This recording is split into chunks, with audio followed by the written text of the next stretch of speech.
Saya berdoa kepada Allah senantiasa untuk kita semua, khusus pada malam hari ini, pemangku manakib Kiai Haji Dr. Mahmud John Salam Maghribi sekeluarga diberikan kesehatan yang sempurna, lahir dan batin, ditambah-tambah rezekinya, ditambah-tambah keberkahan keberlimpahan keluarganya, dijauhkan dari malapetaka mara bahaya, lahir batin dunia akhirat, dan juga dimudahkan urusannya, dipanjangkan usianya berkah, dan juga diistiqomahkan iman Islam ihsannya, ditambah-tambah ilmunya untuk kepentingan dakwah Thariqah Qadisiyah Bani Marsyallah Sinara PKS. Karma Barakah Baos Al-Fatihah. A'udzubillahi minasyaitonirrajim. Bismillahirrahmanirrahim. Alhamdulillahirabbil alamin. Arrahmanirrahim. Maliki yaumiddin. Iyyaka na'budu wa iyyaka nasta'in. Ihdinas siratal mustaqim. Siratal ladzina an'amta 'alaihim ghairil maghdubi 'alaihim waladdallin. Bapak Ibu, ikhwan akhwat, para pecinta kesehatan jiwa, para wakil talqin yang hadir, yang saya hormati, guru-guru saya yang telah mengajarkan banyak hal secara duniawi, secara syariat, dan juga sahabat-sahabat jaya, ikhwan akhwat, sama-sama kita, murid-murid pengersa Abah, amin ya Allah, ya Rabbal Alamin, yang saya hormati. Kita bersyukur kepada Allah bahwa kita selalu diberikan petunjuk, diberikan guide dalam hidup kita, terutama petunjuk kita dalam menapaki hal-hal yang sifat kegaiban, hal-hal yang sifatnya kita tidak dimengerti, hal-hal yang sifatnya tidak tampak dalam kehidupan kita. Dalam hal ini adalah ajaran kita, thariqah kita, tasawuf. Tasawuf ini, thariqah ini adalah hal yang tidak nampak, kegaiban. Andaikan kita bertasawuf, berthariqah, atau kita melakukan ritual-ritual spiritual tanpa guru, maka ini menjadi berbahaya. Saya ingat ketika dulu pada masa saya usia remaja lah, itu musim di mana di tempat saya itu adalah orang-orang yang melakukan ritual-ritual mistik. Sehingga apa? Sehingga banyak orang-orang yang akhirnya, mohon maaf, menjadi, kalau bahasa saya itu adalah koslet pada itu. Artinya mereka mengalami sesuatu hal yang tidak diinginkan. Secara psikologis menjadikan orang-orang yang bermasalah secara kejiwaannya. Karena mengamalkan suatu amalan, mengamalkan sebuah zikir, wirid, sekian ribu, sekian ratus, sekian ribu. Ada yang melek setiap malam, ada yang mati geni istilahnya. Puasa yang tidak berhenti sampai tidak buka sampai pagi lagi, dan lain sebagainya. Karena tidak berguru. Atau musim pada masa itu adalah ketika berguru sama buku, yaitu mujarobat istilahnya pada zaman itu. Nah, saya teringat ketika mengaitkan kejadian di masa itu dengan hari ini di dalam bahasan kitab Fadhilus Syuhur yang berkenaan dengan petunjuk. Jadi kita ini mesti punya petunjuk, mesti punya guide, mesti punya dalil apa yang kita lakukan. Orang-orang di luar sana dan hampir semua orang ketika melakukan satu hal maka ditanya, apa dalilnya? Apa petunjuknya? Apa referensinya? Siapa yang memberikan referensi? Karena apa? Karena wadalilu huwa al-mursyidu ilal matlub. Dalil itu adalah petunjuk kepada sesuatu yang dicari. Sesuatu yang kita kerjakan, yang sesuatu yang kita lakukan, ini mesti punya yang namanya petunjuk, punya arahan, punya guru, punya guide, punya dalil yang akurat, punya dalil yang bisa dipertanggungjawabkan. Kenapa? Agar kita mengamalkan apapun, maka ini menjadikan kita ada penanggung jawab dan kita selamat.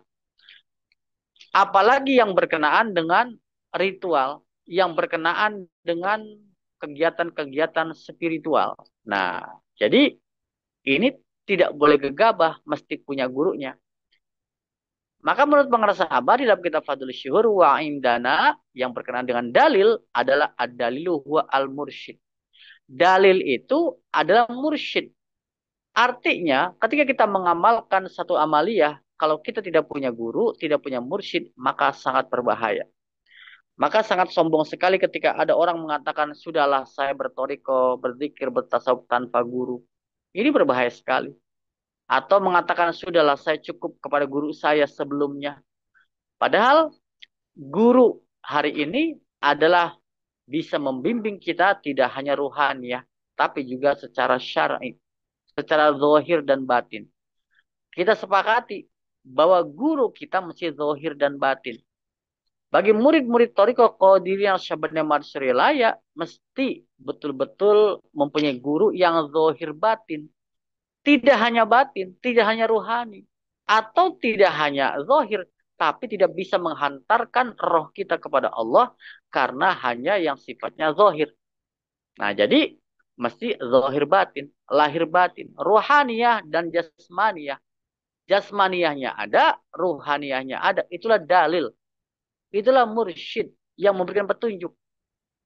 Nah, maka saya ketika orang bertanya gitu tentang referensi tasawuf, thariqah, saya tidak jauh-jauh. Saya tidak membuat saya bingung, pusing dengan cara mencari referensi dari berbagai macam kitab-kitab. Dalil saya adalah satu. Siapa? Guru saya hari ini. Dalil saya adalah guru yang hidup. Dalil saya adalah guru yang mengantarkan secara jasmaniah dan ruhaniah. Itu dalil yang luar biasa. Jadi kalau kita sebagai murid Thariqah, Qone Syabani Marsyurullah Sinarasa ditanya, apa dalilnya? Dalilnya adalah guru al-mursyid. Mursyid. Syekh Muhammad Abdul Ghaffar Masrur. Secara bertanya, kita masih bisa bertanya kepada beliau dengan sohbah. Kalau kita membutuhkan, karena kita jauh, kita masih bisa bertanya dengan kitab-kitab beliau. Ada Fadlul Syuhur dan lain sebagainya. Nah, ini artinya kita punya dalil, kita punya petunjuk. Nah, maka dalil kita bertorikoh, dalil kita bertasawuf adalah Syekh Muhammad Abdul Qasim Masud. Jadi, kitabnya, referensinya, sudah, Fadlul Syuhur. Karena Abah Aos juga ketika pada masa Abah Anom, pada zaman Abah Anom, beberapa kali mengatakan bahwa para mubalik, para murid-murid torikoh, kita ini referensi kitabnya adalah kitab Miftahus Sudur. Dan hari ini kita pakai dua-duanya. Miftahus Sudur dan Fadailus Syuhur. Terutama kita sebagai murid Abah adalah referensi kitab Fadailus Syuhur. Nah, jadi Bapak Ibu ikhwan akhwat, itulah dalil kita mengamalkan zikir ini adalah mursyid. Gitu. Referensi tasawuf begitu banyak. Orang-orang berbicara ilmu tasawuf begitu banyak. Tetapi semuanya adalah apa? Nggak kenal siapa yang menulis. Nggak kenal siapa ulamanya. Kita kenal guru kita. Kita kenal penulisnya. Kitab Fadailus Syuhur. Nah, di dalam kitab Fadailus Syuhur, wa indana ad-dalilu huwa al-mursyid. Dalil itu adalah mursyid. Petunjuk. Jadi kalau orang nanya, apa dalilnya Anda mengamalkan ini? Apa dalilnya Anda menjalankan zikir ini? Dalilnya adalah mursyid. Siapa mursyidnya? Yuk ajak kita sohbah ke Syekh Muhammad Abdul Ghaffar Masrur. Nah, Bapak Ibu ya kawan akhwat, mursyid itu adalah murid, murid yang baik. Jadi tidak sekonyong-konyong tiba-tiba ujug-ujug orang jadi mursyid untuk kita semua sebagai muridnya. Jadi kalau kita bertorikoh dan mursyid itu adalah mursyid torikoh Qonisyabani Mansurilayah Sinarasa, beliau mesti adalah muridnya daripada Abah Anom. Jadi nggak bisa ada yang mengatakan bahwa sudahlah saya sama saja bertorikoh, tetap menjalankan Suryalaya, kemudian dia bermursyid kepada mursyid yang bukan dari murid torikoh Qonisyabandiyah Suryalaya. Dia bermursyid bukan dari mursyid Abah Anom. Nah, seorang mursyid adalah murid daripada tuan syekhnya. Abah Awas adalah murid daripada tuan syekhnya. Murid yang seperti apa? Murid yang bagus akhlaknya, murid yang bagus ilmunya, murid yang secara ma'rifatullah, murid yang patuh kepada gurunya, murid yang taraf kesempurnaan. Maka dalam kitab Fadlul Syuhur dikatakan al-mursyidu huwa al-muridu alladzi yablughu mablaghur rijal min syekhin basyirin min syekhin basyirin. Sampai kepada Rasulullah. Mursyid itu adalah murid. Murid yang pada tahap kesempurnaan. Yang dibimbing oleh gurunya yang basyiroh. Mursyid yang basyiroh. Mursyid yang melihat dengan mata batinnya. Dengan mata hatinya. Kalau kita, ulama-ulama, ustadz-ustadz, kita semua menggunakan basyariyah. pakai mata visual kita melihat. Seorang mursyid, seorang syekh yang sebenarnya adalah melihat dengan basyirah. Tidak hanya basyariah. Secara basyariah jasmaniah, beliau melihat, menatap. Secara basyirah, punya kekuatan, punya energi, punya ketajaman mata hati, beliaulah seorang mursyid. Seorang murid yang akan menjadikan mursyid yang basyirahnya kuat, maka dia berguru kepada seorang syekh atau mursyid yang basyirahnya kuat juga. Nah, disitulah kita penting bahwa dalil kita adalah seorang mursyid. Petunjuk kita adalah seorang mursyid. Kita mengamalkan amalia kita dalam 24 jam. Manakiban kita, khotaman kita, zikir kita, qiyamul kita, sunnah-sunnah kita, patuh kepada agama negara kita, hubungan kita vertikal dan horizontal. Vertikal kepada Allah, horizontal kepada sama manusia, kepada alam. Semuanya diatur oleh dalil. Dan dalil itu bagi kita adalah Syekh Mursyid. Dan Syekh Mursyid kita adalah Syekh Muhammad Saifullah Masrul. Nah, jadi jelas clear bahwa kita punya dalil mengamalkan. Jangan lagi ketika kita ditanya, Anda mengamalkan amalia ini, mengamalkan zikir ini, mana dalilnya? Kita bingung mencari dalil. Apa dalilnya ya? Apa dalilnya sholat pada isya duduk ya? Apa dalilnya 20 rakaat? Pagi-pagi kita sholat isya ada dan seterusnya. Apa dalilnya ya? Dalil kita adalah guru kita, Syekh Mursyid. Dalilnya adalah guru kita. Jadi sudah selesai gitu. Kalau Anda mau ikut silakan, tidak apa-apa. Karena ini dalil saya. Saya mengamalkan zikir ini, saya mengamalkan amalia ini, punya dalil. Dalilnya adalah Syekh Mursyid. Karena apa? Ad-dalilu huwa al-mursyid. Dalil itu adalah seorang mursyid yang memberikan petunjuk. Nah, maka torikoh ini tidak pernah akan terjadi kalau tidak ada mursyid. Jadi kalau Anda bertorikoh, Anda bertasawuf, ternyata tidak punya mursyid, itu bukan torikoh. Torikoh itu wajib punya mursyid. Nah, maka menurut penelitiannya Profesor dari UIN Jakarta mengatakan apa? Bahwa syarat sebuah toriko itu ada 8. Yang pertama mesti ada mursyid. Yang kedua mesti ada murid. Mursyidnya ada, murid tidak ada, maka tidak jadi toriko. Muridnya banyak, tapi tidak ada mursyid. Ini juga tidak terjadi toriko. Mursyid ada, murid ada. Yang ketiga silsilah. Silsilah mesti ada. Mursyidnya ada, muridnya ada, tapi mursyidnya tidak tersambung kepada gurunya. Tiba-tiba ujuk-ujuk dia jadi mursyid, tidak berguru kepada syekh mursyidnya yang basyirah, maka tidak bisa ini thariqah. Mesti ada silsilah. Mursyid ada, murid ada, silsilah ada. Yang keempat apa? Mesti ada talqin. Ada talqin, penanaman. Jadi kalau ada mursyidnya, ada muridnya, ada silsilahnya, tidak ada talqin zikir, ini adalah bisa dikatakan adalah ghair mu'tabarah, torikoh-torikohan. Dia tidak mu'tabarah. Dia mesti ada yang namanya talqin. Talqin sudah ada, masuk kepada apa? Baiat. Baiat itu komitmen, janji mengamalkan secara antara seorang guru dan muridnya. Maka ketika talqin zikir adalah maka amalkan mulai sekarang setiap pada sholat minimal 165 kali. Kalaupun sibuk, maka cukup 3 kali, ditambah di tempat lain, di waktu lain, diperbanyak. Ini namanya baiat. Baiat satu kesepakatan, satu komitmen kita untuk mengamalkan zikir, namanya baiat. Maka orang mengatakan, zaman dulu, zaman Abah Anom, zaman saya ingat ketika saya kecil itu, ketika Suryalaya, kamu sudah dibaiat belum? Gitu. Kalimatnya bukan talqin. Kalau sekarang Abah sering mengungkapkannya adalah talqin. Di dalam baiat ada talqin, di dalam talqin ada baiat. Janji setia untuk mengikuti seorang syekh mursyid, itulah baiat.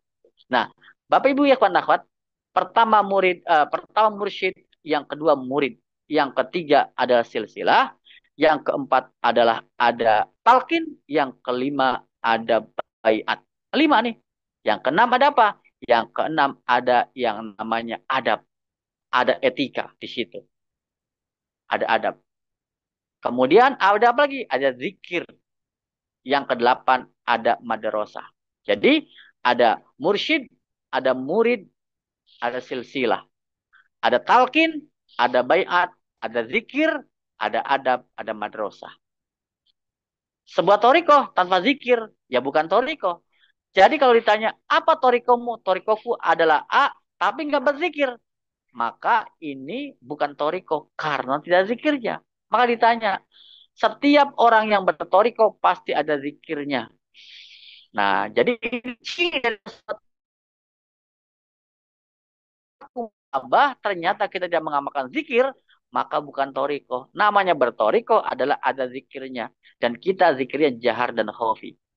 Ada adabnya, ada etikanya, ada tata keramanya. Ini penting. Yang terakhir adalah ada madrasah. Seorang mursyid mempunyai madrasah. Kalau mursyid tidak punya madrasah, maka bisa dikatakan dalam penelitian ini bukan toriko. Ada tempat.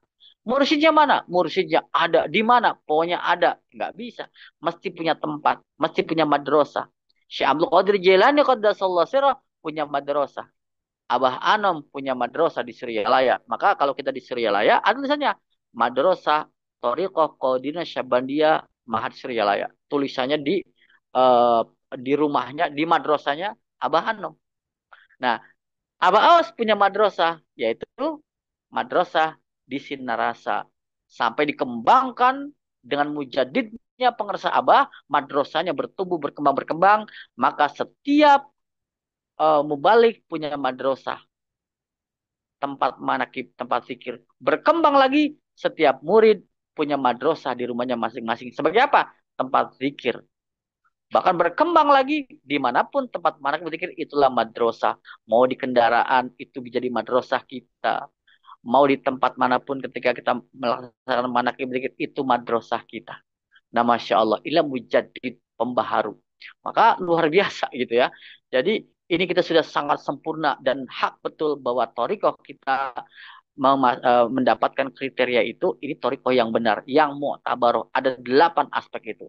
Ada mursyid, ada murid, ada silsilah, ada talqin, bayat, zikir, ada adab, ada madrasah. Alhamdulillah. Alhamdulillahilladzi faddalana ala katsir min ibadihil mu'minin. Berkah segalanya semuanya selamanya khusus untuk pemangku manakib pada hari ini. Ya Haji Dr. Mahmud Jans Al-Maghrib dan keluarga. Dan untuk kita semua. Karamah barokah abaus Al-Fatihah. A'udzubillahi minasyaitonirrajim. Bismillahirrahmanirrahim. Alhamdulillahirabbil alamin arrahmanirrahim maliki yaumiddin. Iyyaka na'budu wa iyyaka nasta'in. Ihdinas siratal mustaqim siratal ladzina an'amta 'alaihim waladdallin. Amin. Terima kasih. Wassalamualaikum warahmatullahi wabarakatuh.